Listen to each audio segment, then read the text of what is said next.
We are still in section 3.5. I'm on page 7. The first example up here says find dy dt, so this is going to be finding the derivative with respect to t. When y squared minus y equals t cubed plus t. So going ahead and taking the derivative of y to the fourth with respect to t is going to become 4y cubed. Since they are not the same variable, it's going to be dy dt minus the derivative of y is just 1 times, again this is not in terms of t, so it's going to be times dy dt equals t cubed, which is going to be with respect to t, taking that derivative would be 3t squared, plus derivative of t with respect to t is just 1. So going ahead and trying to isolate dy dt, you notice that we can factor that out over here. It's on the same side. So I'm going to factor out dy dt. Left over we have 4y cubed minus 1 equals 3t squared plus 1. Dividing both sides by that 4y cubed plus minus 1.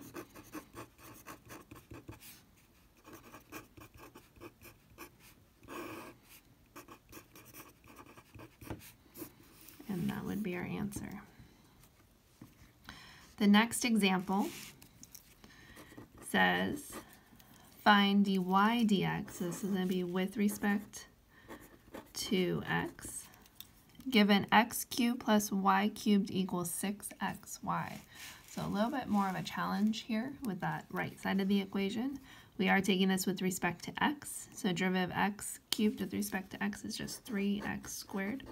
Plus the derivative of y cubed with respect to x is going to become 3y squared times dy dx equals, now the issue with the right side is that we are actually multiplying two things that have variables. So we have 6x times y. So whenever you're multiplying two things together, we need to use that product rule.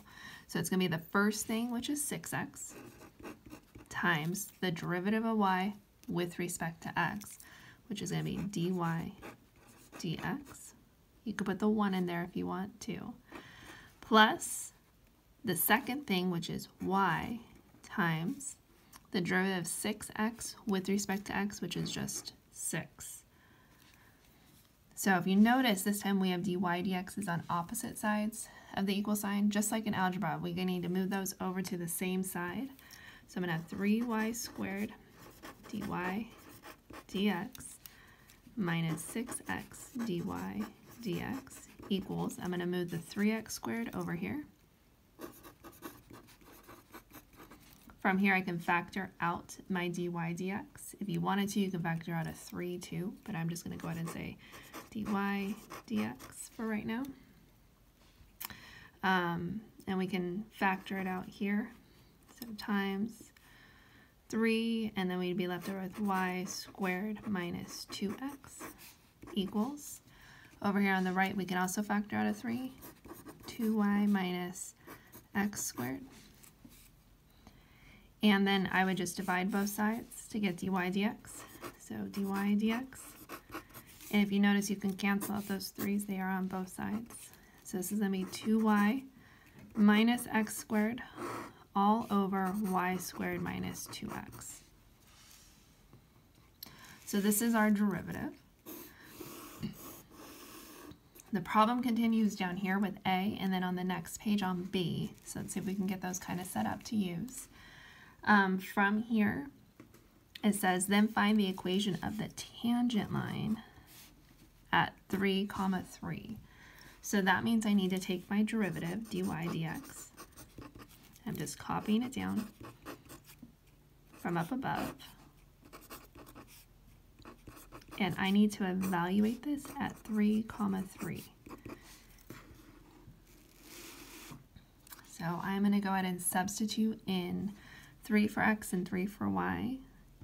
And when I work that out, I'm going to end up getting, I'll let you guys work that out on your own, but you get -1.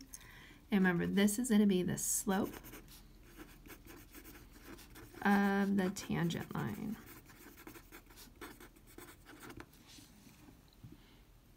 and it wants the equation of this, so it's going to be y minus y1 equals m, which is -1, times x minus x1, which is 3. Again, if it says to leave it in this form, that's fine. Most of the time that they want you guys to do this, they want it to be written in slope-intercept form.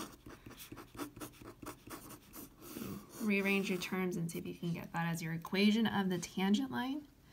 So really quick, let's look at, and I'm going to have you guys get started with the next part. It's the same thing, same problem, but part B is on the next page.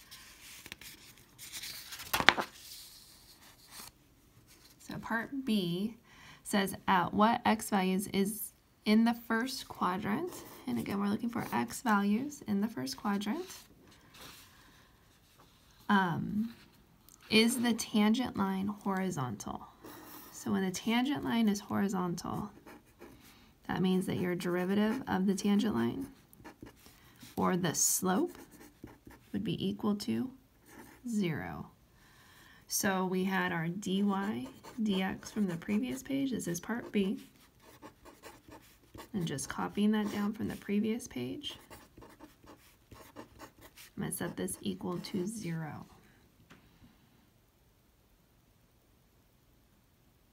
So from here, I want you guys to keep going and see if you guys can solve this equation that we have right here and arrive at the answers and check to see if you got the right thing on Canvas.